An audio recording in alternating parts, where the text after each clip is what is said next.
আপনি যদি দিনে একটু নামাজ না পড়েন তবে আল্লাহর কসম আমার এই বার্তাটি শোনার পর আপনি অবশ্যই নামাজ পড়বেন। শুধুমাত্র শর্ত হলো আপনি মনোযোগ সহকারে শুনবেন এবং এটা উপলব্ধি করবেন এবং যতটা সম্ভব আপনি এটা শেয়ার করে দিবেন।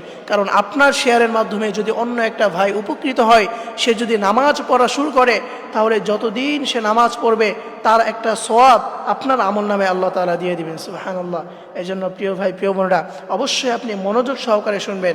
যে ব্যক্তি নামাজ পড়ে না তার কি ক্ষতি হয় এবং মৃত্যুর পর তার সাথে কি ধরনের আচরণ করা হবে, আপনি যদি এটা শুনেন তাহলে রীতিমতো আপনি অবাক হয়ে যাবেন। মনে রাখবেন যে বিনা কারণে এক ওয়াক্ত নামাজ ছেড়ে দেয়, আল্লাহ রাব্বুল আলামিন তার হাবিবের মাধ্যমে জানিয়েছেন দুনিয়াতে ওই ব্যক্তি বরকত থেকে লাঞ্ছিত হয়ে যায় এবং সে অনেক লাঞ্ছনাদায়ক অবস্থার মধ্যে পড়ে এবং মৃত্যুর পর তার কবরে আযাব দেওয়া হবে এবং দুনিয়াতেই সে লাঞ্ছিত হয়ে মারা যাবে না। আউযুবিল্লাহ। এই জন্য প্রিয় ভাই প্রিয় বোনেরা, এবং আল্লাহ রাসূল সাল্লাল্লাহু আলাইহি ওয়াসাল্লাম এক হাদিসের ভিতরে বলে দিয়েছেন যে ব্যক্তি বিনা কারণে এক ওয়াক্ত নামাজ ছেড়ে দেয়, জেনে বুঝে জাহান্নামের কোনো একটা দরজায় তার সেই নাম লিখে দেওয়া হয় এবং সেই জাহান্নামটা ওই বেনামাজি ব্যক্তির জন্য বরাদ্দ করে দেওয়া হয়। নাউযুবিল্লাহ।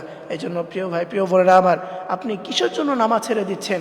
আপনার কোনো কাজ নাই, দেখা যায় সারাদিন সব কিছু করতে পারেন, কিন্তু নামাজের সময়টা এলে তখন আর আপনার শরীর কাজ করে না, আপনার আলসামও লাগে। এই ধরনের কাজ কখনো করা যাবে না। আপনি যদি বিনা কারণে এক ওয়াক্ত নামাজ ছেড়ে দেন তাহলে দুনিয়াতে আপনার থেকে বরকত উঠে যাবে, আপনি দুনিয়াতে লাঞ্ছনাদায়ক অবস্থার মধ্যে পড়বেন এবং দুনিয়াতে লাঞ্ছিত হয়ে আপনি মারা যাবেন এবং কবরের পরে তো আছেই জাহান্নামের দরজায় কোনো একটা দরজায় তার নামটা লিখে দেওয়া হয়। এই জন্য প্রিয় ভাই প্রিয় বোনের আমার, অবশ্যই আপনি নামাজ পড়বেন। মৃত্যুর পর নামাজের হিসাবে প্রথম নেওয়া হবে। এই জন্য আপনি যদি দুনিয়াতে নামাজ না পড়েন, দেখা যায় সচরাচর আমরা কোনো আমল করতে পারি না। অনেক আমল আছে কিন্তু আমরা আমল করতে পারি না। কিন্তু যে 5 ওয়াক্ত নামাজ, এই নামাজটাও যদি আমরা না পড়ি তাহলে আপনি কাল কিয়ামতের ময়দানে রবের সামনে আপনি কি জবাব দিবেন?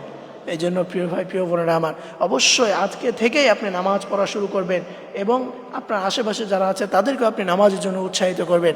আল্লাহ তাআলা আমাদের সকলকে এই আমলটি করা তৌফিক দান করুক। সকলেই পড়ি আমিন।